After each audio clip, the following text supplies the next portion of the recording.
اس کے سارے جسم میں مجھے اس کی آنکھیں بہت پسند تھیں۔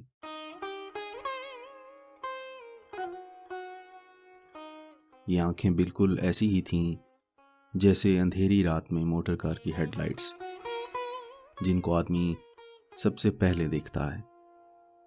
آپ یہ نہ سمجھیے گا کہ وہ بہت خوبصورت آنکھیں تھیں، ہرگز نہیں۔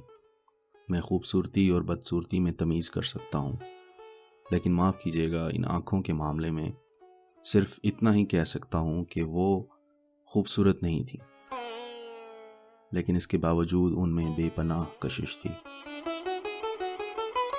میری اور ان آنکھوں کی ملاقات ایک ہسپتال میں ہوئی۔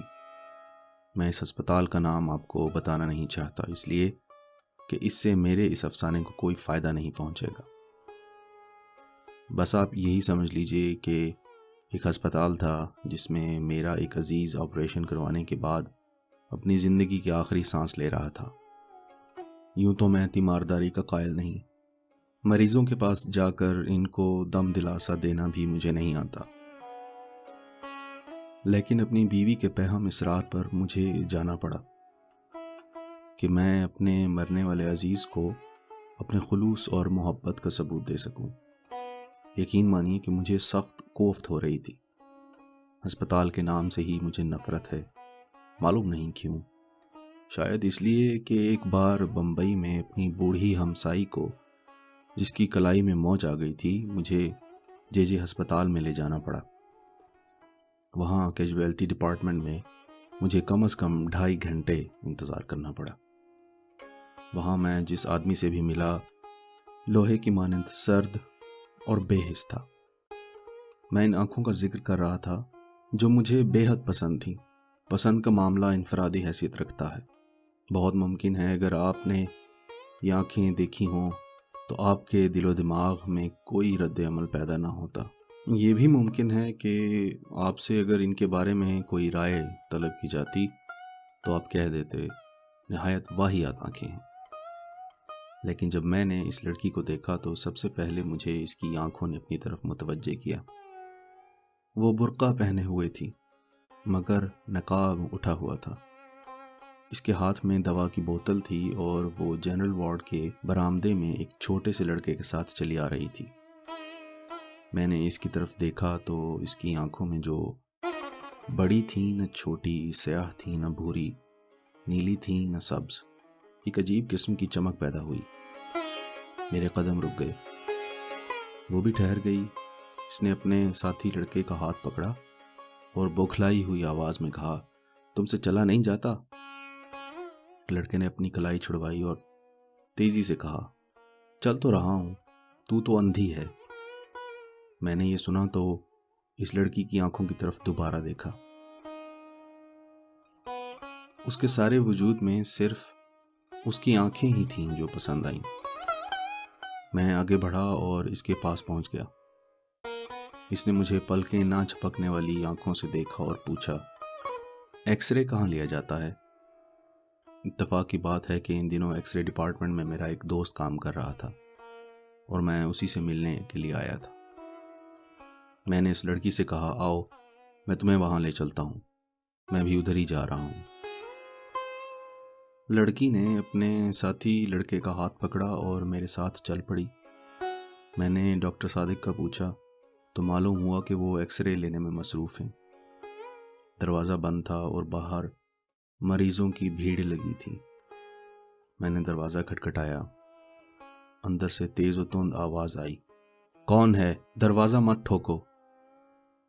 لیکن میں نے پھر دستک دی، دروازہ کھلا اور ڈاکٹر صادق مجھے گالی دیتے دیتے رہ گئے۔ اوہ تم ہو؟ ہاں بھائی، میں تم سے ملنے آیا تھا۔ دفتر میں گیا تو معلوم ہوا کہ تم یہاں ہو۔ اندر آ جاؤ۔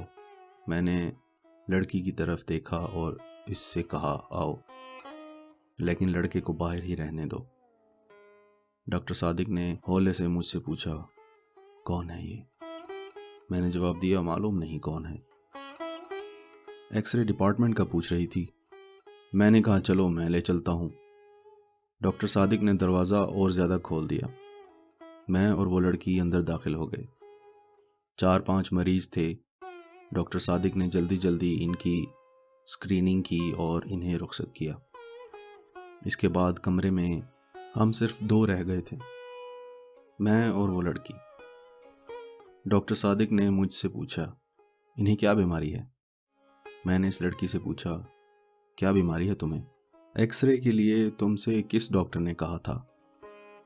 اندھیرے کمرے میں لڑکی نے میری طرف دیکھا اور جواب دیا مجھے معلوم نہیں کیا بیماری ہے، ہمارے محلے میں ایک ڈاکٹر ہے، اس نے کہا تھا کہ ایکس رے لو۔ ڈاکٹر صادق نے اس سے کہا کہ مشین کی طرف آئے۔ وہ آگے بڑھی تو بڑے زور کے ساتھ اس کی ٹکر لگی۔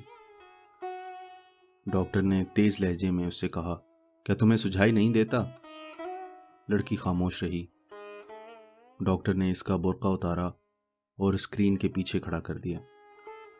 پھر اس نے سوئچ آن کیا۔ میں نے شیشے میں دیکھا تو مجھے اس کی پسلیاں نظر آئیں۔ اس کا دل بھی ایک کونے میں کالے سے دھبے کی صورت میں دھڑک رہا تھا۔ ڈاکٹر صادق 5-6 منٹ تک اس کی پسلیوں اور ہڈیوں کو دیکھتا رہا۔ اس کے بعد اس نے سوئچ آف کر دیا اور روشنی کر کے مجھ سے مخاطب ہوا۔ چھاتی بالکل صاف ہے۔ لڑکی نے معلوم نہیں کیا سمجھا کہ اپنی چھاتیوں پر جو کافی بڑی بڑی تھیں دوپٹے کو درست کیا اور برقع ڈھونڈنے لگی۔ برقع ایک کونے میں میز پر پڑا تھا۔ میں نے بڑھ کر اسے اٹھایا اور اس کے حوالے کر دیا۔ ڈاکٹر صادق نے رپورٹ لکھی اور اس سے پوچھا تمہارا نام کیا ہے؟ لڑکی نے برقع اوڑھتے ہوئے جواب دیا جی میرا نام حنیفہ ہے۔ حنیفہ۔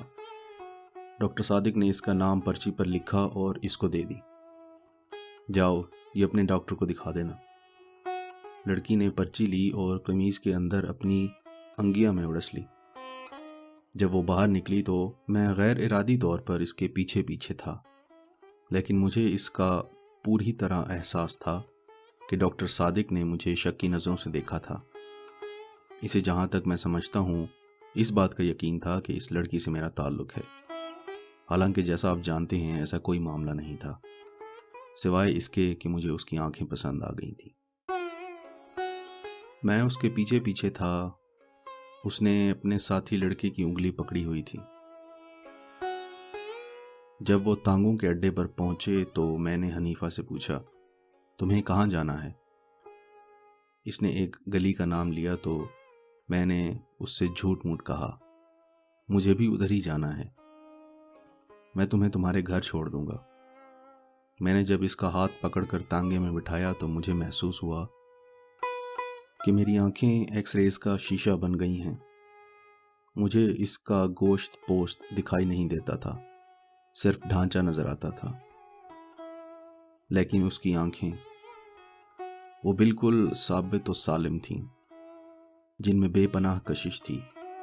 میرا جی چاہتا تھا کہ اس کے ساتھ بیٹھوں، لیکن یہ سوچ کر کہ کوئی دیکھ لے گا میں نے اس کے ساتھی لڑکے کو اس کے ساتھ بٹھا دیا اور اگلی نشست پر بیٹھ گیا۔ میں سعادت حسن منٹو ہوں۔ منٹو؟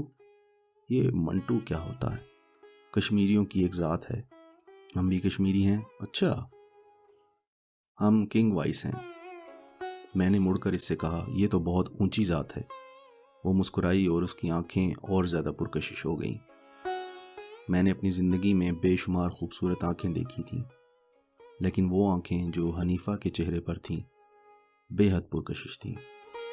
معلوم نہیں ان میں کیا چیز تھی جو کشش کا باعث تھی۔ میں اس سے بیشتر عرض کر چکا ہوں کہ وہ قطعاً خوبصورت نہیں تھی، لیکن اس کے باوجود میرے دل میں کھب رہی تھی۔ میں نے جسارت سے کام لیا اور اس کے بالوں کی ایک لٹ جو اس کے ماتھے پر لٹک کر اس کی آنکھ کو ڈھانپ رہی تھی انگلی سے اٹھایا اور اس کے سر پر چسپاں کر دی۔ اس نے برا نہ مانا۔